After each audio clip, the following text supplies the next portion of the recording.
Jeff Velker, welcome to Acquiring Minds. Thank you. Jeff, Shane Ursum, a two-time guest on Acquiring Minds, recommended your story to me.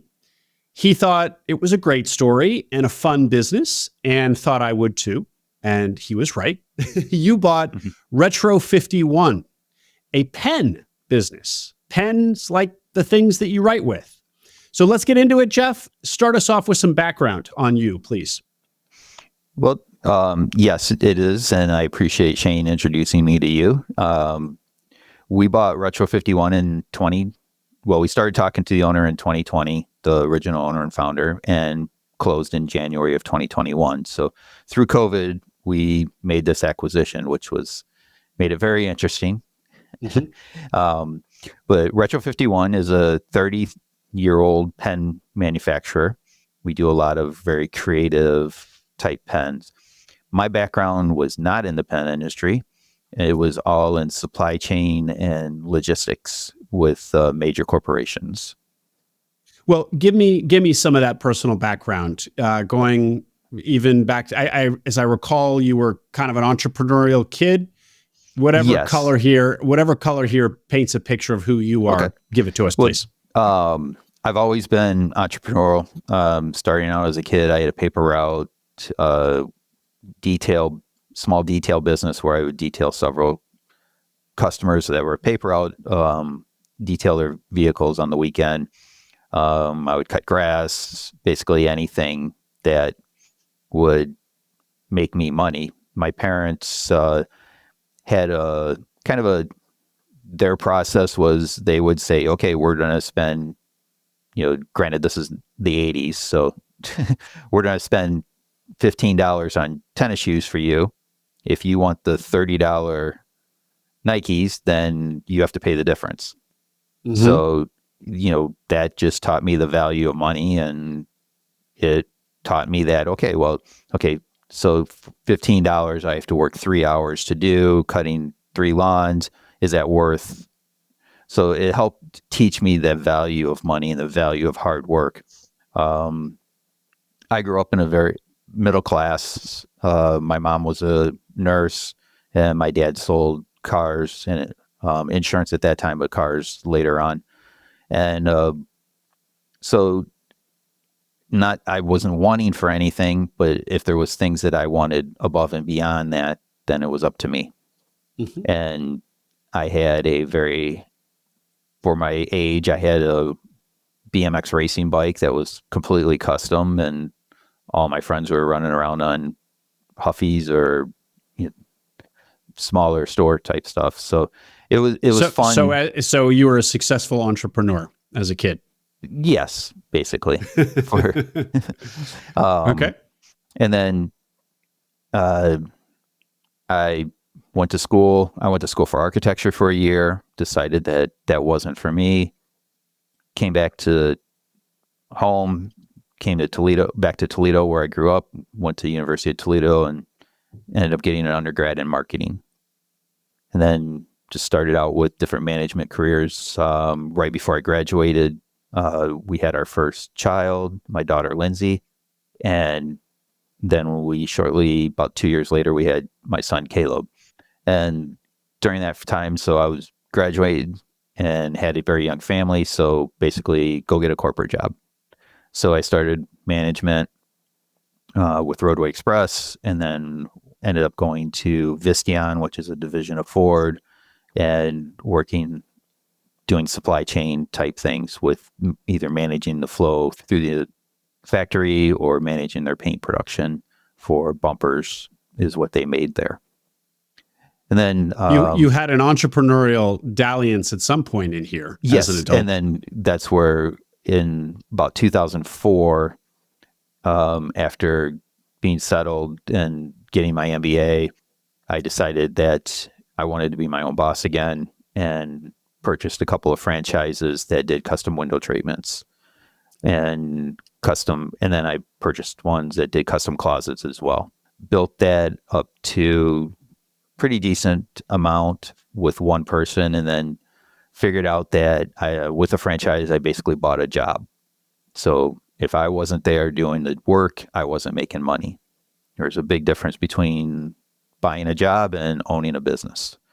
Were you actually doing the service delivery? I was doing everything. So I was doing Oh. all the sales, I was doing the installations, I was doing the follow-up, any type of repair, marketing, accounting, everything. I was a one-man show. So I had run it out of my house, one person with a van. Mm-hmm.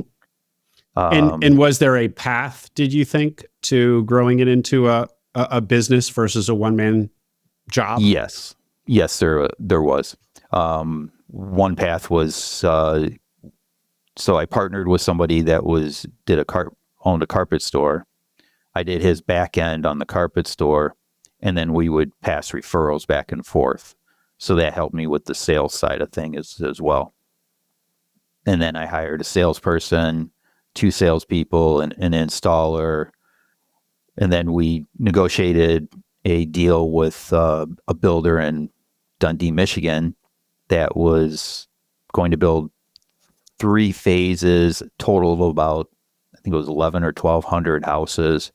And we just negotiated the exclusive contract for all window treatments going into from the spec level all and up, all window treatments, flooring, and closets. So it was a very lucrative contract. Yeah. We did 3 or 4 spec houses, which was on our dime. Part of the negotiation was we had to open a showroom to do the upsell. So we opened a showroom that was on our dime. And 2 months later, the market crashed. The housing market crashed in 2008. So that, obviously negatively affected everything. And we were backpedaling at that point. That builder ended up going out of business, filing bankruptcy, almost took me with them at that point. And I ended up lasting until about 2010. And during that time frame, I was running it kind of back all the way down to me in the van by myself. But the positive thing in there, though, none of my customers got burned, none of my vendors got burned, and none of my employees got burned.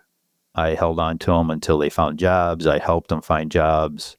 So, it probably cost me $100,000 more than what it should have if I just closed and walked away, but it allowed me to sleep. And that was more important to me. Yeah. That's a big accomplishment. So, but then ultimately ended up costing me everything. It cost me all my savings, my marriage, my house. Oh. So, but it was a learning curve. I mean, things happen in life. You just, you can't control what things happen to you in life, but you can control how you react to them. And, my reaction was basically to pull my boots up and figure it out. And so, Jeff, you said you lost everything. So I assume that also means personal bankruptcy in there? Yes, it was. Yes. Among the basket of other horrible things? Okay. Yes. Wow. So by 2011, my house was gone, bankruptcy was filed, personal bankruptcy was filed. The business assets that were left were sold for pennies on the dollar. Basically to the person that I had subcontracted out my installations to. He then closed that completely, not even a few months later. And so at that time, basically I was looking for a job. And Jeff, can I just ask a little bit more about the experience? And I suspect you don't want to dwell on it. It's also not the subject of today's interview, but the risk of BK bankruptcy is ever present for people in our world who buy businesses and if done with an SBA loan, need to personally guarantee those loans. So it's a very serious risk, frankly. Yes. And there's often debate about how much you truly need to worry about it. You'll even hear people say, well, on one end of the spectrum, some people won't do it simply because of that risk. The personal guarantee is too much risk, so they won't go down this path, period. On the other side of the spectrum, you'll have people say, even if the worst came to pass and your business goes to zero or you can't make the loan, and even after trying to work with your bank to defer payments or whatever plan they get you on at all, you just can't make it go and you have to file for personal bankruptcy. Even that, assuming basically you don't have a family and that there aren't a lot of people around you that are going to suffer, you could recover from. And obviously these two differing perspectives are just coming from the reason for the different perspective is because people have a way different tolerances for risk. Yeah. So for somebody who's experienced it, what would you say about this debate or this spectrum? Anytime you're an entrepreneur and you go out, there's risk in that, and you're looking at that. It's something you have to decide ahead of time. I did have an SBA loan that I was ultimately responsible for and paid off in full. To purchase Retro 51, I qualified for a second SBA loan, and it's because I handled the first one properly. Mm-hmm. So, you still have those risks. Just like with, one of the things that I ended up getting in trouble with is sales tax and dealing with the state of Michigan.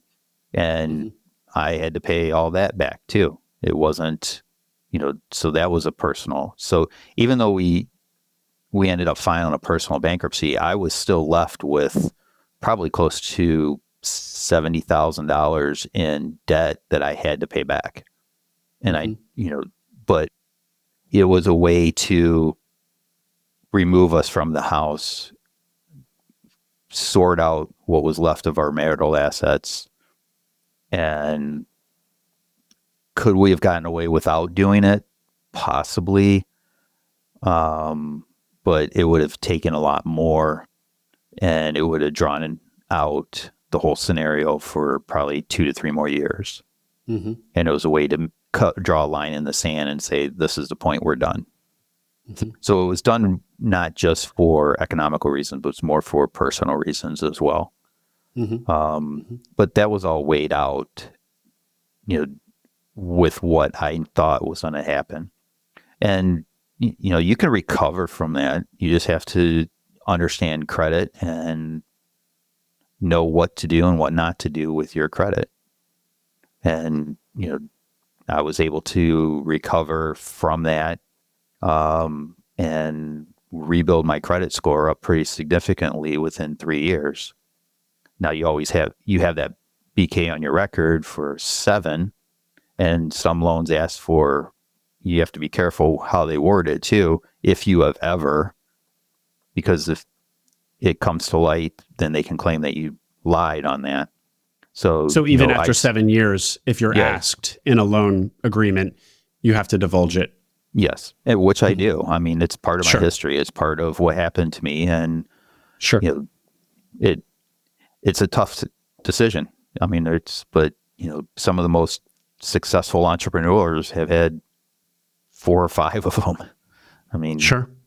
And it's just part of it. But you have to, to be successful, you have to take risks. If you're going to play it the safe route, which there's nothing wrong with, then, you're not going to be able to stomach being an entrepreneur. Maybe just another minute on recovering. You said after 3 years, you could recover your credit score. 7 years. What was the 7-year threshold? What happens at the end of 7 years? Is when it drops off your record. 7 or 8, I don't remember, but it's when it drops off your officially record. Drops off your credit report. Then you don't have to disclose it unless you're specifically asked, especially if you're asked by an SBA. Okay. All right. And after how long did you feel like you got your footing? After how long of the personal bankruptcy did you kind of feel like, okay, I can survive. I can have another go at bat, maybe even? Probably about 3 years. I knew I would survive from day one. Just because you have to. But feeling like, okay, well, I'm in a position where I can go get a new vehicle. I can go do this. I can go do that. I can do that. Probably about 3 years. And Okay. then closer to the 5 to 7 year mark, I started getting the itch to be an entrepreneur again. So you go corporate again. And as I recall in the pre-call, you kind of, at some point you said to yourself, okay, this is going to be my career. I'm going to be a corporate guy. I had my Yes. fling with entrepreneurship, but now I'm just going to be a corporate guy for the duration. Right. Expand on that, and then how to change. Well, that was about 2010. 2009 to 10, I was kind of like, okay, well, this didn't work. This is what I'm going to be looking at, and kind of mapping out the next 5 years or so. And I was just to the point where I just needed some stability. And I did accept a different job, ended up only being there 90 days because I had an offer for the job that I wanted. And that offer came from CSX, the railroad. Mm-hmm. My grandfather worked there for 45 years and retired in, I think, Mine 85. too. That's incredible. And then my uncle worked there and retired. I knew it was hard. But I knew that it was solid. And the biggest thing that I liked was when it was going in as a manager. At that time, they called them train masters. You basically went into training and you could be placed anywhere east of the Mississippi, wherever they have lines. You had no control over where you got placed. So I'm sitting in Michigan. My house is gone. I'm moving out, and I got the call. And essentially, not essentially, literally, I had a dumpster and a pod in my driveway of the house that I was emptying. Things were going into one of them. And I had a Audi TT coupe that was my toy J-Lee driver type thing. And I threw a tote in the back of it, packed up clothes, and I left for Atlanta and never went back. So essentially, while I was training, I effectively was homeless because I didn't have a house. I didn't have an apartment lease or anything. So I would just travel around and do the training, and then I ended up getting placed back in Ohio, where I came from originally. So, that was kind of nice because I was still close to family and that. And then just started building my career there. I'm like, okay, well, 20 years will get me a full retirement.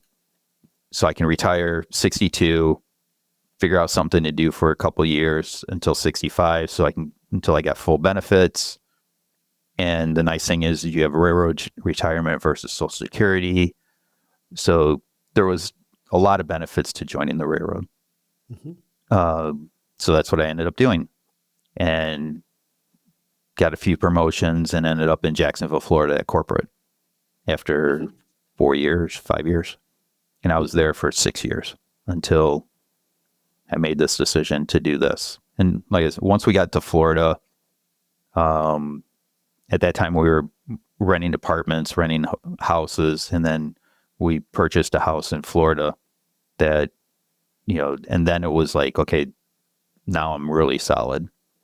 And that was about 8 years after the bankruptcy, 9 years.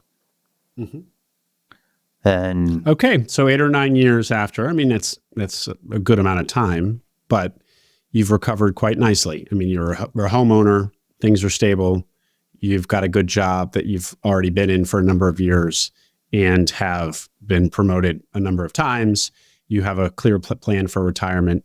So you're back on track, as it were, forgive the railroad pun. But with that stability comes the itch for adventure, or what? So how does entrepreneurship re-enter the picture? Yes. During that time frame, my schedule there was a very good schedule. So I had a lot of free time. I'm not good with free time. I end up spending money on cars, doing things with cars and that kind of stuff. And I didn't want to pull money out play with the cars from my salary and from my life. So I was looking for an option to basically supplement my salary to be able to play with cars. And so I looked at Amazon website. I looked at a couple affiliate marketing type programs, started a couple, didn't like it. I wasn't able to get the Amazon store going. I somehow screwed up the process. I think it was 2016, end of 2016, going into 2017. A hedge fund bought $1 billion worth of CSX stock and basically fired everybody from the division manager up and put in their own people. So it became very clear to me, and especially having the entrepreneurial background, that I didn't control my own destiny any longer. And nobody's going to take care of you like yourself. So I started looking for opportunities. I started looking for businesses to buy, doing some research on different ones. What industry do I want to go into? What do I like? And then I thought somebody stole a pen off my desk. It was a carbon fiber and black CSX pen that I got off the company store, and I thought somebody stole it. I later found it, so I simply misplaced it, but that's what the caveat started this whole thing. I Googled all metal rollerball, bought a Retro 51 Stealth, which is all black, had it monogrammed with my name on it so no one would steal it again. Got it in and started writing and was like, holy crap, this is a really nice pen for $30. You thought somebody stole your pen, so you're penless. You go online to buy a replacement pen. Yes. And you end up on Retro 51 and you buy the pen that you just described. Okay. And so you get it, you hold it in your hands, and you're really impressed. This is an experience. Yes. And the way our pens write is with the high flow rollerball ink. They just glide across the paper. They have good weight. They're all metal construction. I mean, there's just very positive things about the experience. So then I started doing more research, like, oh, what brand is this? Okay. And then I found that they did a Dr. Gray pen, which is a skeleton pen that glows in the dark. My wife's in medical, so I bought her that. Then I'd go to a chiropractor, and my chiropractor in Jacksonville is amazing, AJ. And I bought him one and was like, I just wanted to thank him. And then I bought a fountain pen. And then I discovered a letter that the previous owner had put out in the beginning of 2020. And that was March of 2020 that I bought the first pen. That he put out in the beginning of 2020 that he was going to close and retire the brand with him at the end of the year. So I was like, that's interesting. So where did you discover this letter? Just doing research online. He had Penworld magazine is basically an industry magazine that's very popular, and I was just Googling Retro 51 and reading different articles and found this letter that he basically published in one of the articles. It was like end of an era type article or something like that. Mm-hmm. Mm-hmm. And June 2nd, I made a phone call and asked to talk to the owner, and he accepted my phone call and started the conversation with, I know nothing about your business. I just bought a Retro Stealth, and I think it's amazing. Would you allow the right person or group of people to continue your brand? And we started a conversation. And to be clear, in his letter, his public letter, he said he was shutting it down. He was not soliciting buyers. Correct. Although maybe he did put it in that magazine to fish for buyers, probably. I don't know. I know that he had gone down the path of a couple different buyers, making him offers. One thing he was not going to do was sell to a conglomerate or overseas or somebody that was just, in his words, going to bastardize his brand. He didn't need the money, so it was not worth it to him. So we started a conversation, started moving along the path, and I signed the NDA. He agreed to allow somebody. And Jeff, you're in Jacksonville at this point? Yes. And where is Retro 51 based? Richardson, Texas, just northeast of Dallas. Okay. And so what do you find? What do you learn about the business? Give us kind of a picture. What does a pen business look like? Employees, revenue.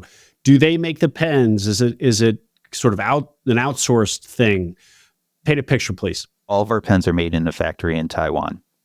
The interesting fact about that is, at one of the trade shows that George had gone to after being in business a few years, he had met the owners of this factory, and they were moving from mainland China to Taiwan and starting a factory to make pens. They made the connection, and we were their first customer, and we have been their only customer for 33 years. Their only customer, or their only customer that's been there the whole time? Only customer. We've been the only customer they've ever had for 33 years. Wow. Well, so that's very interesting and quite a relationship. Yes. How did you get comfortable with that risk factor? They have customer concentration in you. So they have but a single customer, making their business pretty flimsy, it would seem. So don't you worry that something might happen to them since they're totally reliant on you? Yes. And then also, with being in Taiwan, you always have the threat from mainland China. Exactly. They were planning, they honestly were planning on retiring. They are in between my age and the previous owner's age. They're of retirement age, so they were comfortable with just retiring. So that was their plan. So it was just very open, honest communication on, will you continue manufacturing for us? Do you have a, ability to continue the business? And they brought one of their sons in, and he's starting, he's been doing it for about 2 years now, learning the business inside and out, and to continue running it because they want to basically have another 30 years with Retro. And they love us. We love them. Their quality is impeccable. They have amazing relationships throughout Taiwan to do, because to do all the little processes, the plating, the painting, the acid etching, and then bring it all in-house and coordinate it and build our pen. It is a little scary sometimes that they're our only source, but I've tried to find a secondary source, and nobody can touch their quality. And so it's like I'm just banking that they don't do it. They don't leave me, and I don't think that's a issue. It would not be. I don't think it's anything that's going to happen, unless something drastic happens. Yeah. And to be clear, they were Chinese nationals. Yes. The family, or the parents and now I guess the son is starting to run it, starting to take things over. Yes. And when you say that you've just looked around for other potential suppliers, should this relationship for some reason not continue, and you couldn't find one who delivered the quality that your supplier does, what about the big guys who sell really, really premium pens? Do they have all of their manufacturing in-house, or they probably have exclusives with their suppliers, so they're locked down? Most of them have exclusives, either that or they own their own factories and build their own product. One of the product companies that I tested is a manufacturer, but more of a niche, smaller manufacturer that has a large capacity production facility. But again, I've not gotten to the point where I'm happy with the exactly happy with the quality. Now we may go down that road with them on a different design, but not duplicating this design. And my factory now is, with open and honest communication, there's really no reason to continue looking outside because they're content, they're happy, they love what we're doing. We've kept them busy. They really probably could use expanding a little bit. And, we talk pretty regularly. I mean, every day by email, but, we try to schedule a call and do a call every other week. With COVID and different things, unfortunately, I haven't made it out there yet, but we are planning a trip in the end of October, November timeframe to go visit them in person, which I'm really excited and anxious to go do. Oh, great. So, Taiwan is a wonderful place. That'll be a lot of fun. Yeah. Sorry, go ahead. I got enthusiastic about no problem. Country. One of the things that we were looking at, and, the location of that secondary factory is not key or not, not great for us. So we are... The second factory? Sorry, what's the second factory? No, the one that I was testing. The one that... That one. That is in mainland China. And, there is a stigmatism with Chinese product. So I don't want to... that's not an ideal situation for us. Yeah. So we, I would like to find one in North America, probably Mexico City, somewhere in there. But that's not a path that we've been able to go down yet. Well, what I don't know, not knowing enough about manufacturing, maybe these types of situations are more common than I realize, where the actual manufacturer that you're outsourcing your product manufacturing to, and you have this very kind of codependent relationship where they are very concentrated in your business and you in theirs. Maybe that's a not infrequent dynamic in manufacturing, and it's just one of the risks in this industry, in this business. On the other hand, coming from supply chain, that is rather unique, and it is something that it's kind of just like with accounting, you don't have the same person do accounts receivable as you have doing accounts payable. It's kind of you don't put all your eggs in one basket type scenario. It is a risk. It's a big risk. Yeah. Okay. Well, eyes wide open, and it sounds like you're exploring your options, but no obvious alternative has presented itself.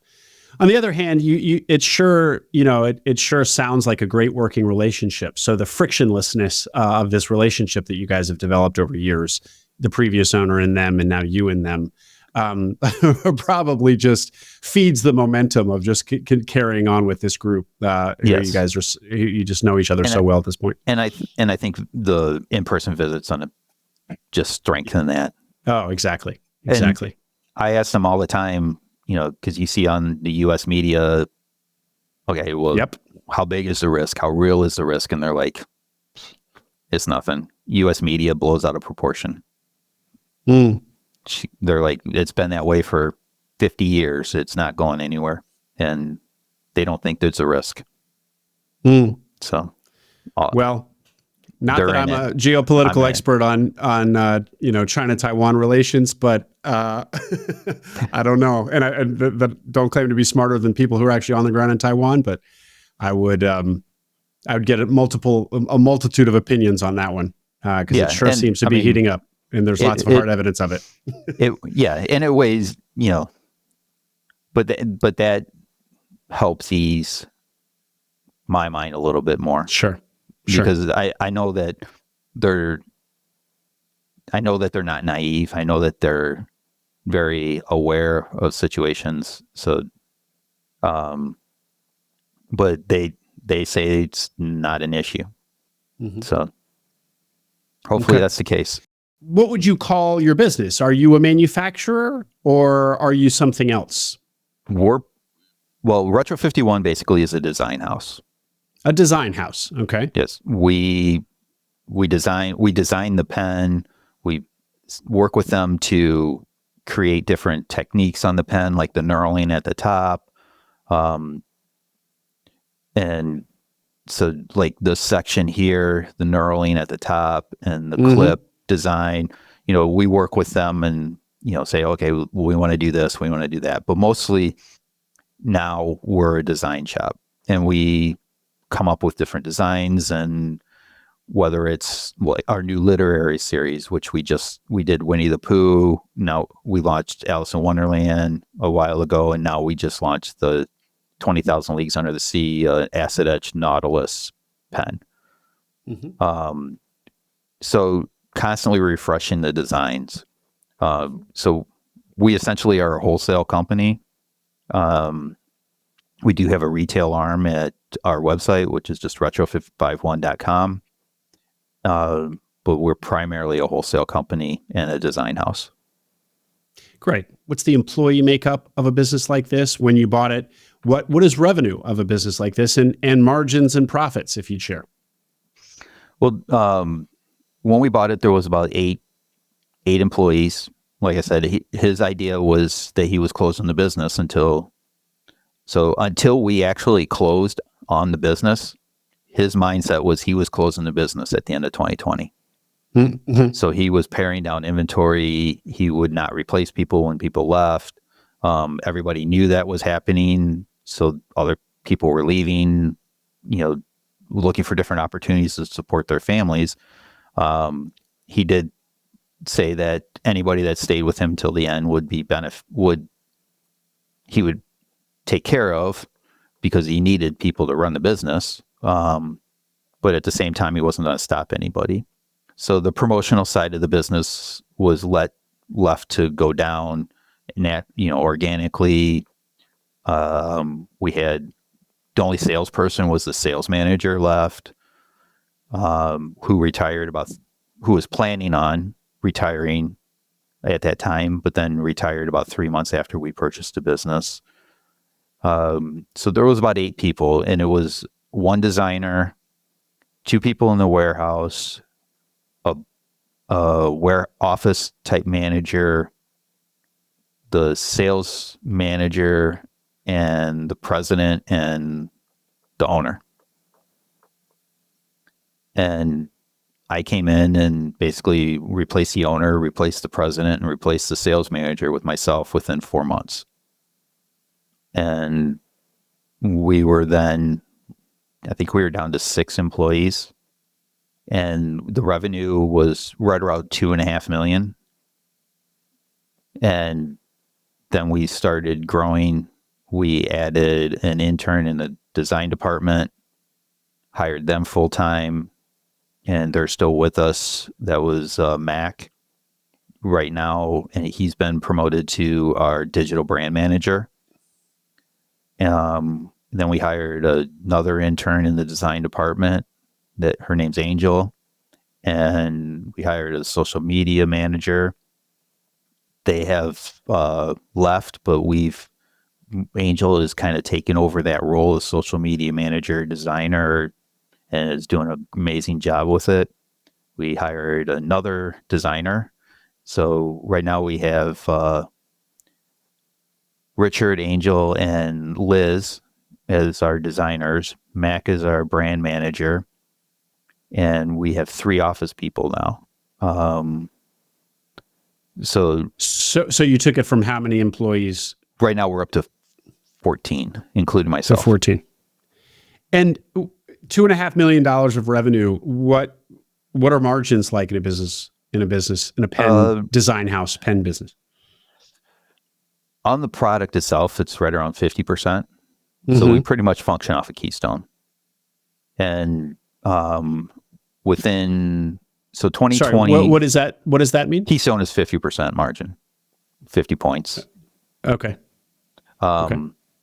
So when we took over, everything was paring down. a lot of the big customers bought a lot of inventory because they thought the brand was going away. Mm-hmm. So we were the first quarter we were low on inventory. We didn't have a lot coming in because orders had pretty much pared down because you're not going to bring inventory into a closing business. So it took us a good 60 days to build up inventory. So the first quarter of 2021 was pretty much a wash. That's actually been the only quarter that we've not made money. And a wash because you were just reinvesting all cash flow back into the business to build back up inventory. Yes. And then we were looking at... And Jeff, if the business was $2.5 million when you bought it in revenue, but it was also being basically slowly closed, what had it been at its peak? Or I mean, what did you think the potential? And it's, or I should say, in its recent years of strength, what was that revenue number more like? And so, in other words, what you might be targeting. At one point, he was up to 25 employees and about $8 million in sales. Oh. But how recent was that? That was early 2000s. Okay. So 20 by years the time, he had decided that a long time ago that he didn't really want a business that big. He wanted a small, so he was managing the business down and comfortable. So 2021, we ended up about 2.7, but we pretty much did that in the last 3 quarters. Okay. And then 2023 last year, we were at 3.5 and we'll break 4 this year. So overall, we've raised about 32%. Fantastic. And what were you hoping to do? Are you on track? Are you exceeding what you would wanted to do? We're on track with the goal, but we're not on track with my stretch goal. My stretch goal, I wanted to be at 5 right now. Okay. But with the economy, interest rates going up, just prices of everything going up, that has slowed our growth. Not nearly as much as it has with like some of the other larger pen manufacturers that are making, $400 or $500 pens, because while our pens are a luxury item, I get it that not everybody's going to spend $60 on average for a pen. But if you want a really nice pen, and you normally write with Mont Blancs and you need a pen, and the economy is, you're probably not going to spend $400 on one. Yeah. So it hasn't affected our business as much as it has the higher end stuff. But there has been, obviously, it exists right now. And, I'm hopeful with the election coming up that things will start turning around in the economy. And, my goal going into this was 10 and 10. So that's our baseline goal. So 10 million in 10 years. And so this would be a good time to ask about the demand for pens overall and the pen industry. So other than your supplier concentration, the sole supplier and them, you being their sole customer, the other risk here, it would seem, is that it's in an industry that's in decline. People are using devices and now writing less. So the $8 million that the seller founder had gotten the business to in the early 2000s, you might wonder, could you ever get back to that point? Because has the market just contracted in a secular, permanent way? So address the bigger question of how you think or you thought about kind of overall demand for pens, and then And then and then your 10 for 10 goal and how big you think you can get this business. Okay.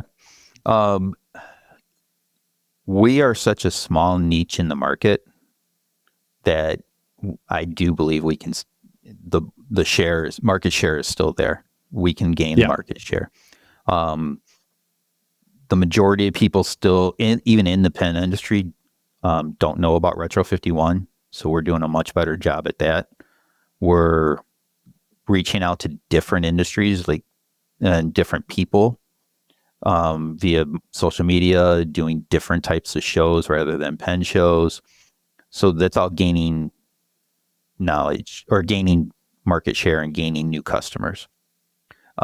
When he was at roughly around the 8 million mark, he was doing a lot of more desk accessories, games type knick-knacky stuff too, which, while we can go down that road, I want to stay more with desk accessories than I do with, he had like a backgammon game, a chess set, and things of that nature. Actually, one of the biggest things that he had was this tissue dispenser box called Rudy that you pull the tissues out through its nose. It was like a tiki statue type thing. Mm-hmm. Okay. That was picked up by Target, and they did millions of those.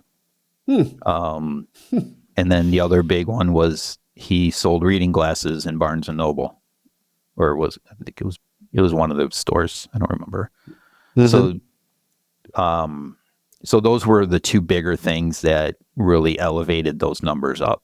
So one of the things that did increase over COVID was medical professionals were recommending journaling and writing, and that. So that has actually continued, and the popularity of journaling is still very, very prevalent. And there's a cathartic type when you're writing down versus typing. It's much more personal. It's much more, it's slower and intentionally slower, especially if you're doing it with a fountain pen, which when I journal, I like to write with a fountain pen just because I try to write slower and really get my thoughts out.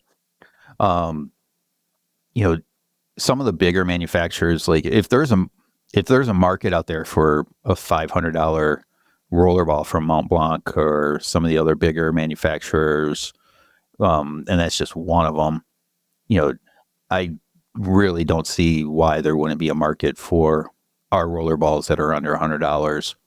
Yeah, and especially with our creative designs and the different things that we do on them, because we have designs for pretty much everybody, from, like I said, the Winnie the Pooh, our cat dog rescue, our owl rescue, sea turtle rescue, all the way through to military planes. We're going to be introducing a new plane design here shortly. We have license agreements with the Met. We just launched a license agreement with the Imperial War Museum and launched their Spitfire pen. So we have such a broad spectrum of product, and then also our classic lacquers, and that the demand will, I think we reach a lot of people.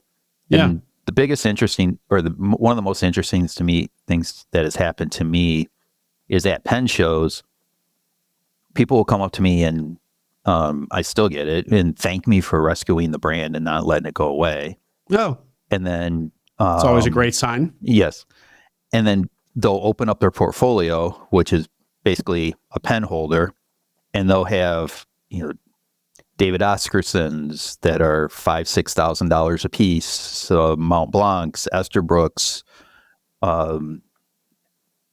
Nuvolar, all these higher end pens, and they'll have like the top row will be that. So they'll have like 5, 6, 7, 8, 9 of those, and then they'll have 7 retros.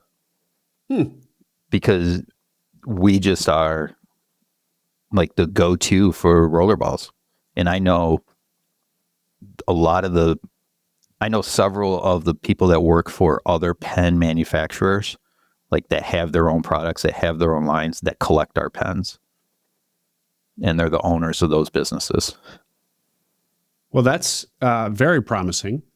Um, the other thing about this industry, I would imagine, is like, surely everything going digital and everybody starting to collect information and notes on their devices had some impact. But you're now on the backside of that. So it's like whatever disruption to the industry that digital devices was to traditional writing that digital devices was going to cause, it's probably caused it by now. So you don't have to worry. The previous owner probably did. He went through that roller coaster or that uncertainty. Yeah. But now where the business is today is probably where it settled out, or I should say where the industry is today is probably where it's going to settle out. It's probably not going to decline further or be further threatened by digital disruption, because that's happened to the extent that it's going to happen. Is that how the pen industry sees it, or am I being overly optimistic? I'm not real sure how the whole industry sees it. All the trade industry and stuff like that are very optimistic about, and the way that I read some of the information is that the pendulum has actually swung back a little bit away from the digital. Yeah, even can see that. When you're writing with a digital pen, like with the Apple Pen or Remarkable or whatever, some of the other ones out there, it's the sensory is not there. And so when you write with a pen on a piece of paper, it's more than just you're not just making a note. It's the feel of it and stuff like that. And it's the same way how a lot of people feel about electric vehicles. When you drive an electric vehicle, you don't have the sound. You don't have, there's benefits to it. You can argue the environmental benefit or lack thereof, however you want, but you don't have that engine noise. You don't have the visceral feeling of it. You have the G-forces from the acceleration, but you don't have the sound to go with it. Yeah. And it's, so, I mean, I know one person that they just bought an older car that they've always wanted for that. It's not nearly as fast as their Tesla. It's not nearly as comfortable. It's not nearly, but it's all about the visceral feeling. It's a manual. So it's about shifting the gears and that. And yeah. I feel writing instruments are the same way. I mean, a Apple Pencil is very, but a pen is something that you pick out, you take and you show people, Yep. Great. And so we still haven't heard what margins could be in a business like this.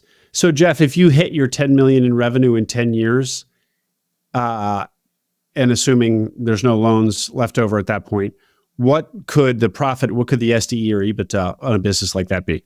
I'd say probably between 25 and 30%. 20% 25 and 30 net margins? Yeah. Probably 20 at the lower end. Oh, wow.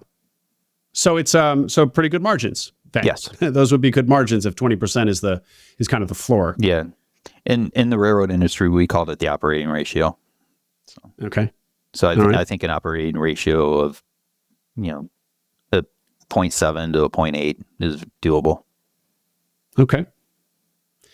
Well, Jeff, we haven't gotten into the terms of the deal. Let's do that quickly because we're already kind of at the end here.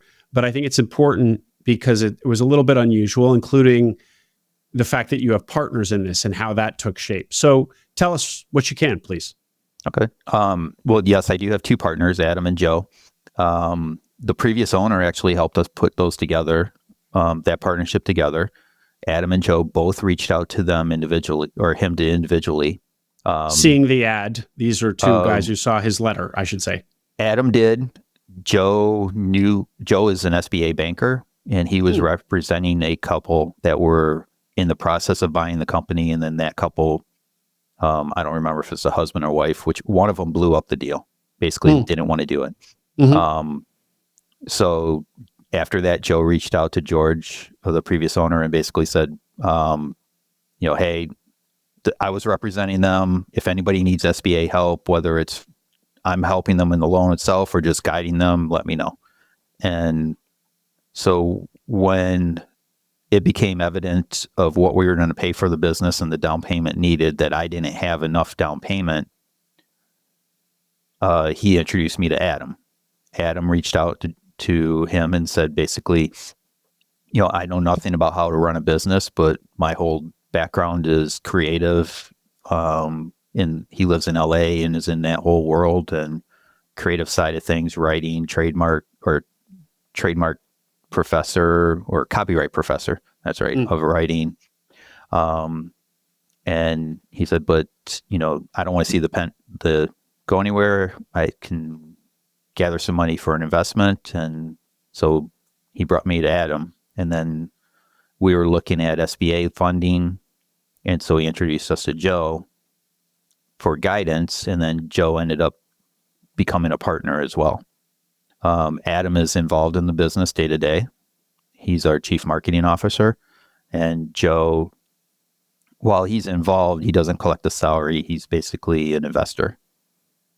And what was the equity split among the three of you?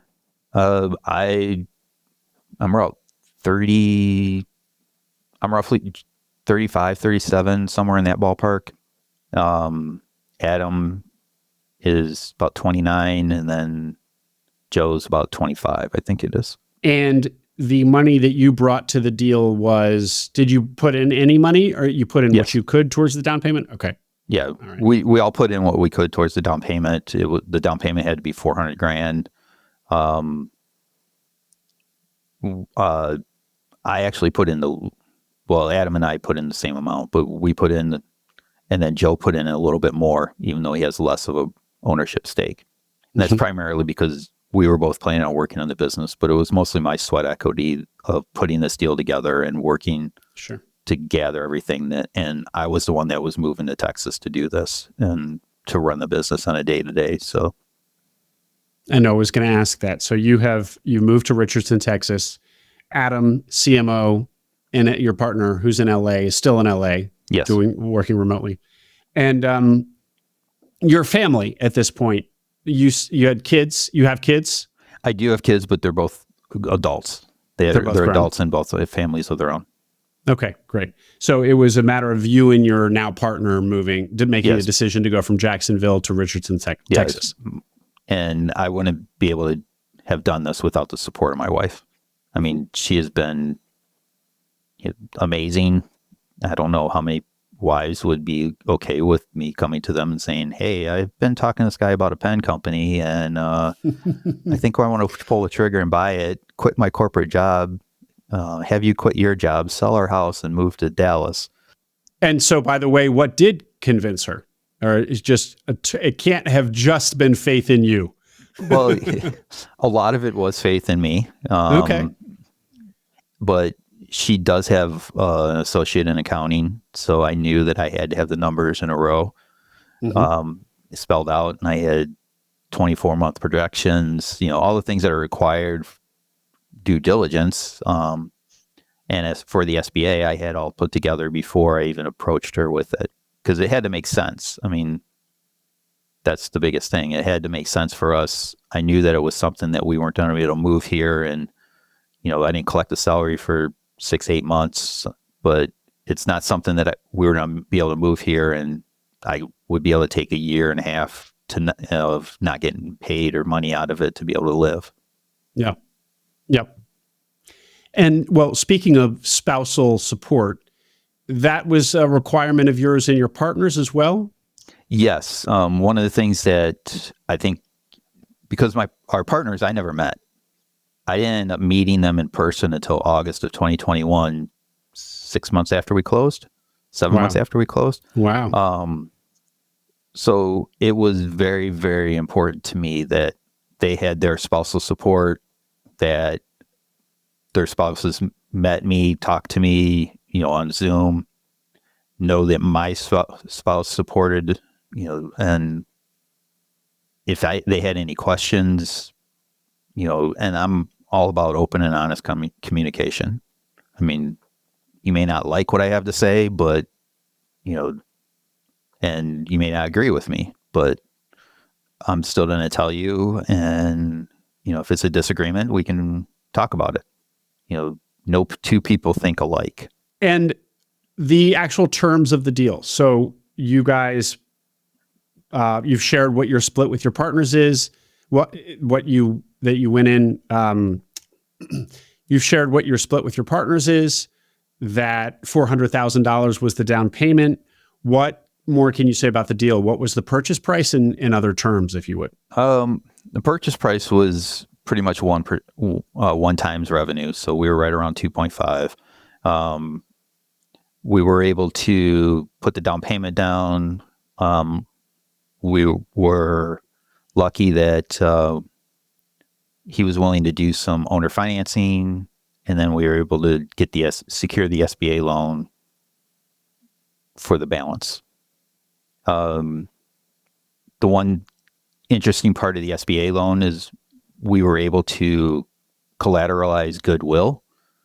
Over 30 years, he's built a brand, and that allowed us to take a very good chunk and move that around as goodwill and be able to actually depreciate that, or amortize that, I guess is the better term for it, during, over the last few years to help with taxes and that kind of stuff. Mm-hmm. Mm-hmm. And that's unusual in SBA acquisition deals, as you understand it? It's different. It's legal, and it's, obviously they allowed it.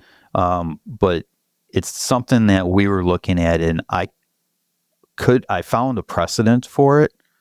So that was what allowed me to look into it and go farther. But to my knowledge, it's not real common.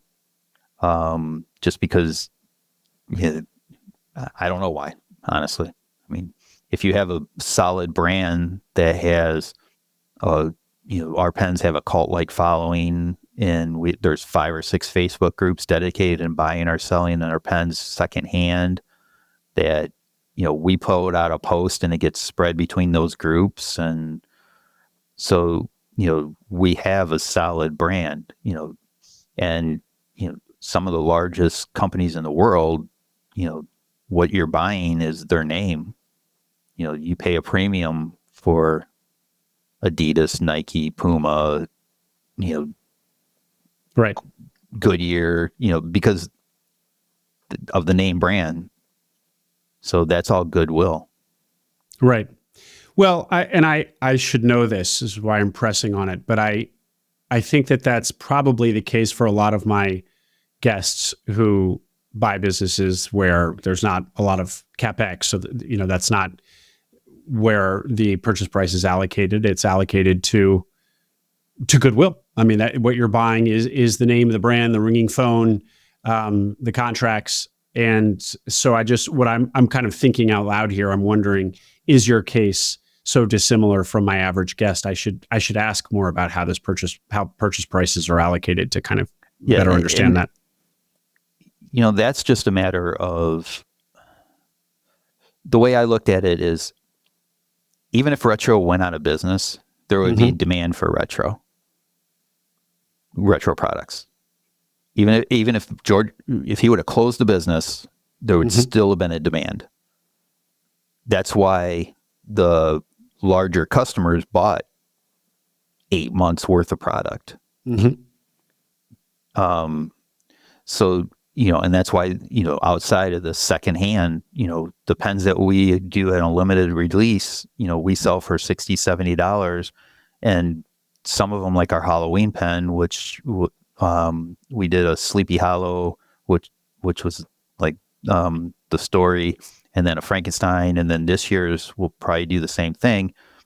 They were sold out within 3-4 hours, and on eBay that night for 4 times what the purchase price. Really? Wow. So, and we did 1,031 of them for Halloween. So, that's what gives a company goodwill. Yeah. Because even if the world exploded and we're we're out of business and that I could sell the inventory. I could sell, I could get rid of the product online. There would still be a drive for it. Well, Jeff, I want to ask one last just question on the negotiation, and then we'll close out.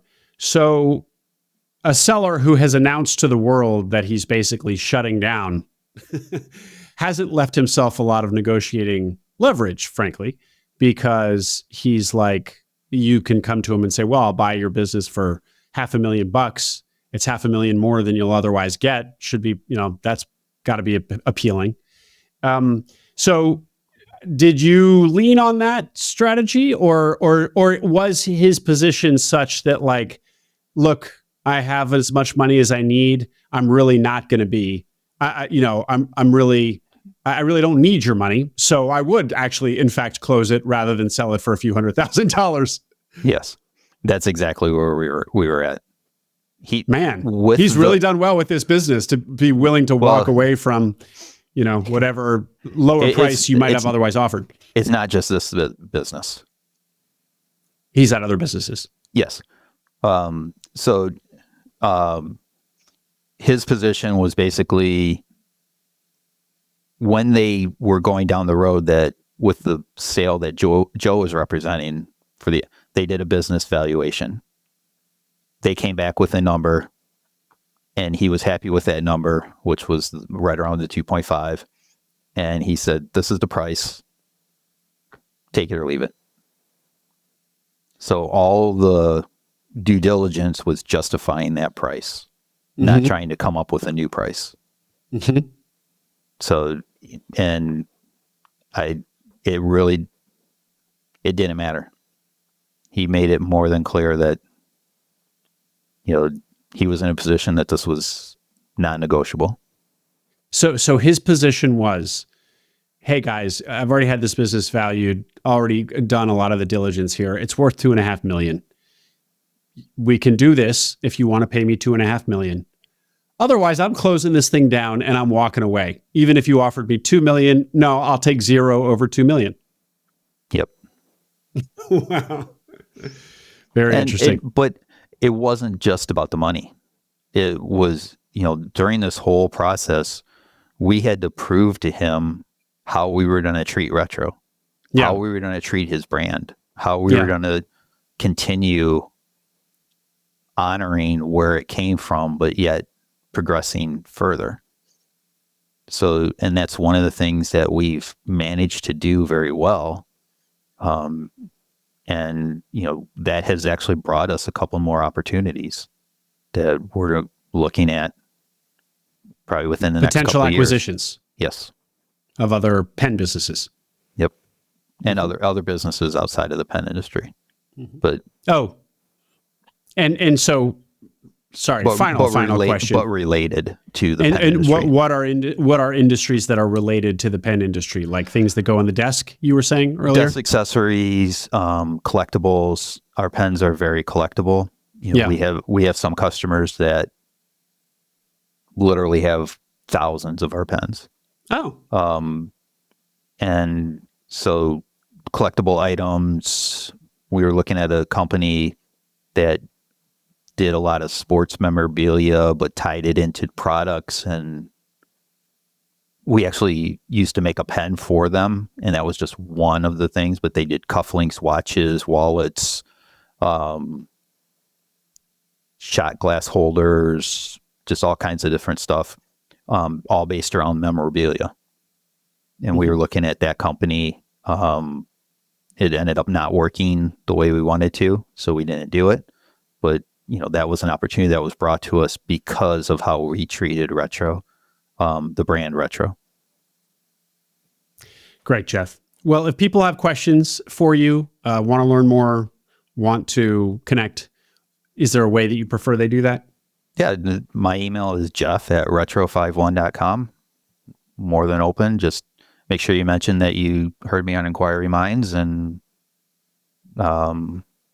that way I have a context of where you're coming from, because I get a lot of random emails about selling me stuff. So those don't get much attention. Fair enough. Jeff Velker, congratulations on this really interesting business. And, reflecting back on 13 years ago now, I guess, 2011, somebody who went through bankruptcy and pushed through and clawed himself back, and now is bought another business and is a business owner of what seems like, as I said, a really fun business with a lot of growth out of it. So congratulations on that whole trajectory. And thanks for sharing all of the details with us. Oh, thank you very much, Will. I appreciate it. And it's been enjoyable. I like sharing my journey because it's had its up and downs, but also, if I can inspire one person to be an entrepreneur or to do something, then that's great. I have a niece that is an entrepreneur.